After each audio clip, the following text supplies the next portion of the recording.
അൽഹംദുലില്ലാ സ്വലാത്തു വസ്സലാമു അലാ റസൂലില്ലാ വഅലാ ആലിഹി വസഹ്ബിഹി അജ്മഈൻ.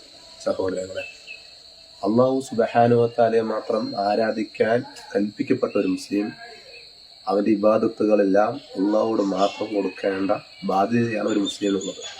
പക്ഷെ ഇന്ന് മുസ്ലിം സമൂഹം ഇതുപോലുള്ള ജാറകളിലേക്കും ഇതുപോലുള്ള മക്കാമ് പോലുള്ള കേന്ദ്രങ്ങളിലേക്കും പോയി അവർ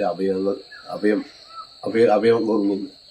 നോക്കൂ, അള്ളാഹു സുബ്ഹാനഹു വ തആല അവന്റെ വിശുദ്ധമായ ഖുർആനിൽ പറഞ്ഞു, വഖാല റബ്ബുക്കും ഉദൂനി അസ്തജിബ് ലക്കും. നിങ്ങളുടെ റബ്ബ് നിങ്ങളോട് പറഞ്ഞിരിക്കുന്നുണ്ട്, അള്ളാഹു സുബ്ഹാനഹു വ തആല മാത്രം നിങ്ങൾ ദുആ ചെയ്യൂ, അവനോട് മാത്രം നിങ്ങൾ ദുആ ചെയ്യണം. അള്ളാഹു സുബ്ഹാനഹു വ തആല കൽപ്പിച്ചിരിക്കെ ഈ ജാറുമായി ബന്ധപ്പെട്ട് ഈ ജാറത്തിലെ ഒരു വിശ്വാസങ്ങൾ നോക്കൂ.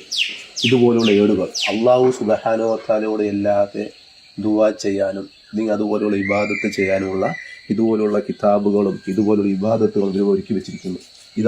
ഇതുപോലുള്ള സ്ഥലങ്ങളിൽ നിലവിളക്കുകളും അതുപോലെ തന്നെ ഊതുബത്തികളും തിരികളും കൊണ്ട് ജനങ്ങൾ ഇവിടെ ഇബാദത്ത് നടത്തിക്കുന്നു.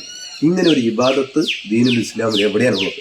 ഞങ്ങളെല്ലാം ഒരു കാലത്ത് അള്ളാഹു അല്ലാത്തവരെ ആരാധിച്ചുകൊണ്ടിരുന്ന ആൾക്കാരായിരുന്നു. പക്ഷെ അള്ളാഹു സുബ്ഹാനഹു വ തആല അവന്റെ മഹത്തായ അനുഗ്രഹത്താൽ നമ്മൾക്ക് എന്ത് ചെയ്തു? ഇസ്ലാം എന്ന അത്ഭുതം നമുക്ക് നൽകുകയുണ്ടായി. ഞാൻ പറയട്ടെ, ദീനുൽ ഇസ്ലാമിന്റെ അധ്യാപനങ്ങളും അതിന്റെ ഓരോ കാര്യങ്ങളും കൊണ്ട് പഠിക്കാൻ നമ്മൾ ഓരോരുത്തർ ബാധ്യസ്ഥരാണ്. അൽഹംദുലില്ലാഹ്. അള്ളാഹു സുബ്ഹാനഹു വ തആല അത് നമുക്ക് അനുഗ്രഹിക്കുമാറാകട്ടെ.